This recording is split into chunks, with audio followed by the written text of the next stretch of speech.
এটা এমন একটা ফল যেটা খেলেই মানুষের পিছন থেকে পাত বের হয়ে যেত, আর যদি কেউ দুইটা ফল খেয়ে ফেলতো তাহলে তার পিছন থেকে আরো জোরে ডাবল পাত বের হয়ে যেত, আর তিনটা ফল খেলেই মানুষেরা পাদের রকেটে পরিণত হয়ে যেত।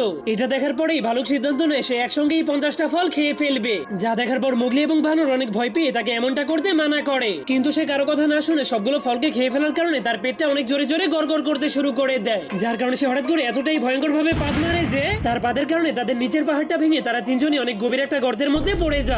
এজন্য মোগলি এত বড় গর্ত থেকে কিভাবে বের হবে এটা ভেবে অনেক ভয় পেয়ে কাঁপতে শুরু করে দেয়, কিন্তু ভালুকটা কোনো টেনশন না করে এক সাইডে গিয়ে আরামে নাক ডেকে ঘুমাতে শুরু করে দেয়। এটা দেখার পর বানরের মাথায় একটা শয়তানি আইডিয়া চলে আসে, এজন্য সে ধীরে ধীরে মোগলির কানে কানে তার আইডিয়ার কথা বলে দেয়। কিন্তু এরপর যখনই ভালুকটা ঘুম থেকে উঠে তখন সে দেখতে পায় তাকে কে যেন বেঁধে রেখেছে, আর সামনে তাকালেই সে দেখতে পায় মোগলি অনেকগুলো পাদের ফল তাকে জোর করে খাওয়ানোর জন্য নিয়ে এসেছে। এটা দেখার পর ভালুকটা অনেক ভয় পেয়ে অনেক শক্ত করে তার মুখটাকে বন্ধ করে দেয়, কিন্তু বানরটা তার পেটের ভুঁড়িটাকে টান দিলে সে চিল্লাতে শুরু করে দেয়।